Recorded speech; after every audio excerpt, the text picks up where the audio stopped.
Hello dear student, welcome back to my channel Poonam Aswal classes. तो आज हम क्लास 10th की फर्स्ट फ्लाइट की बुक की पोम द बॉल पोम के क्वेश्चन आंसर करेंगे। तो फर्स्ट क्वेश्चन है, why does the poet say I would not introduce on him, why doesn't he offer him money to buy another ball. Poet क्यों कहता है कि मैं कोई भी हस्तक्षेप नहीं करूँगा। इंट्रोड्यूस मतलब हस्तक्षेप नहीं करूँ, हस्तक्षेप वो ऐसा क्यों कहता है कि वो कोई भी हस्तक्षेप नहीं करेगा और उसके लिए वो दूसरी बॉल भी नहीं खरीदेगा। किसके लिए? उस छोटे से बच्चे के लिए। कौन नहीं खरीदेगा? पोइट मतलब ये बोलना चाहता है कि मैं नई बॉल खरीदने के लिए पैसे भी नहीं दूंगा। Answer is, the poet says I would not intrude on him because he has entered a situation where he is not welcome। तो पोइट ये बोलता है कि मैं इसमें कोई भी हस्तक्षेप नहीं करूँगा।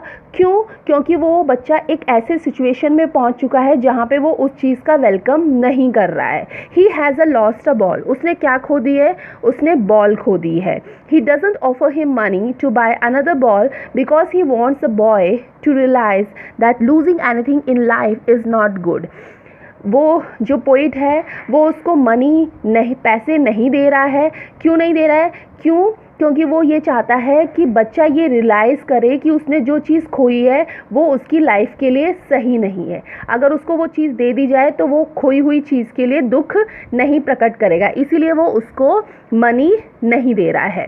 Now second question is, staring down all his young days into the harbor where his ball went, do you think the boy has had the ball for a long time? Is it linked to the memories of days when he played with it?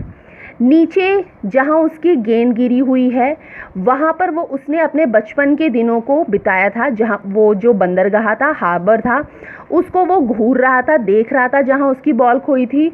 आपके विचार से लड़के के पास यानी उस छोटे से बच्चे के पास जो बॉल थी वो काफ़ी समय से थी क्या? मतलब पूछ रहे क्या थी, क्या अभी थी उसके पास वो बॉल? क्या वो उसकी उन दिनों की यादों को से संबंधित है, यानी लिंक्ड है उसकी वो मेमोरी किससे? जिससे वो उस बॉल को खेलता था। Answer is yes, I think the boy had that ball for a long time. हाँ, वो जो बच्चा था उस बच्चे की जो वो बॉल थी वो काफ़ी समय से उसके पास थी। The line it self describe how the boy recalls those days when he used to play with the ball. हमें पोएम की लाइन से ही पता चल रहा है, जब पोइट ने डिस्क्राइब किया है कि बच्चा क्या कर रहा है, रिकॉल यानी याद कर रहा है अपने उस खेल को जिससे वो किससे खेलता था, उस बॉल से खेलता था। The ball was surely link to some sweet memories of his playing with the ball. वो जो बॉल थी वो लिंक्ड है यानी संबंधित है उसकी स्वीट मेमोरी से, यानी उसकी प्यारी प्यारी जो उसकी यादें हैं उससे संबंधित है, जिससे जब वो उस बॉल से खेलता था। Now next question is, What does in the world of possession mean? Possession का मतलब क्या होता है? Possession का मतलब होता है जो हमारी लाइफ को comfort they. Answer is, in the word of possession mean that the world is full of materialistic things. Materialistic things are those things which brings comfort and luxury in life. Poet ये बोल रहा है ये जो संसार है ये सारा का सारा मटेरियलिस्टिक चीज़ों से भरा हुआ है। मटेरियलिस्ट थिंग वो चीज़ होती है जो हमारी लाइफ को क्या करती है, कंफर्ट देती है और लग्जरी देती है। Question number 4 is, do you think the boy has lost anything earlier? Pick out the words that suggest the answer. आपके विचार से क्या लड़के ने पहले कुछ खोया है, और उन शब्दों को चुनिए और आंसर में बताइए। Answer is, the line in the poem now he senses his first responsibility help us to know that the boy has not lost anything before.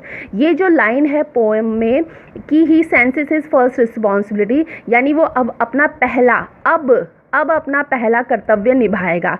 तो यानी इससे पता चल रहा है कि इससे पहले पोइट ने कोई चीज़ नहीं खोई है, और अब जो चीज़ खोई है वो क्या है, उसकी ball. Now last question is, what does the poet say the boy is learning from the loss of ball?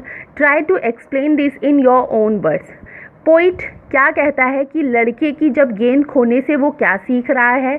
अपने शब्दों में इसकी व्याख्या कीजिए। Answer is the poet explain that the boy is understand the nature of loss. Poet ये कह रहा है कि वो जो बॉय है, वो जो लड़का है, वो अंडरस्टैंड समझ रहा है कि उसने प्रगति से क्या चीज़ खो दी है। He has loss the ball, उसने बॉल खो दी है। And he wants to realize what it means to lose something, और वो ये चाहता है कि वो रियलाइज़ करे कि उसने ज़िंदगी में कोई चीज़ खोई है। अदरवाइज़ वो क्या कर सकता था, उसको पैसे दे सकता था दोबारा, और वो दोबारा अपने लिए बॉल ला सकता था। तो वो अपनी पुरानी बॉल को कभी याद ही नहीं करता कि उसने बचपन में उस बॉल के साथ कितना खेला है। इसीलिए पोइट ये व्याख्या कर रहा है कि लड़के ने इसको एक सीख भी मिलनी चाहिए। So this is the answer of chapter The Ball Poem. Thanking you watching this video. If you like the video, do hit the like button. Share this video for your friends. For more such a lesson, please subscribe to my channel Poonam Aswal Classes. Thank you.